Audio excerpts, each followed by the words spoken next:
के खेत औ महुआ के छाँव, दिल में बस गए मोर छोटकुन गाँव। सुबह बिहान माँ मुर्गा जब बोले, माया भरे घर के आंगन डोले।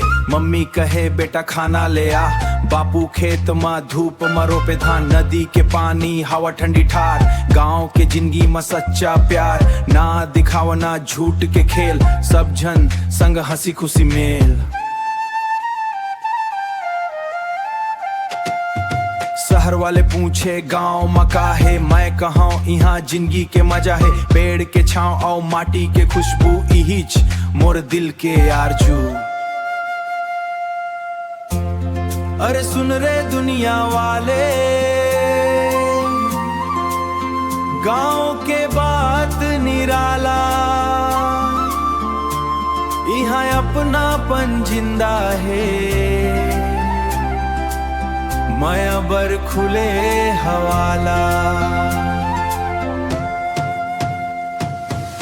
बापू किसान है मोर शान है, माटी के खुशबू में मोर पहचान है। शहर चमके रात भर रोशनी माँ, गांव के सुकून में अलग जान है। बापू किसान है, धरती भगवान है, मेहनत ले चलते पूरा जहान है। धान के खेत औ महुआ के छाँव, दिल में बस गए मोर छोटकुन गाँव। खेत में रोटी संग में अचार, माँ के हाथ में बसे संसार।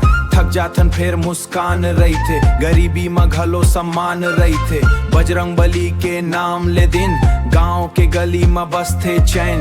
त्योहार आवे सब जन नाचे, ढोलक बाजे मन हर हासे। हम किसान के बेटा हन भाई, मेहनत ले दुनिया चलत दिखाई। माटी ले जुड़ के सपना सजाए, छत्तीसगढ़ के नाम चमकाए। मोर माटी मोर पहचान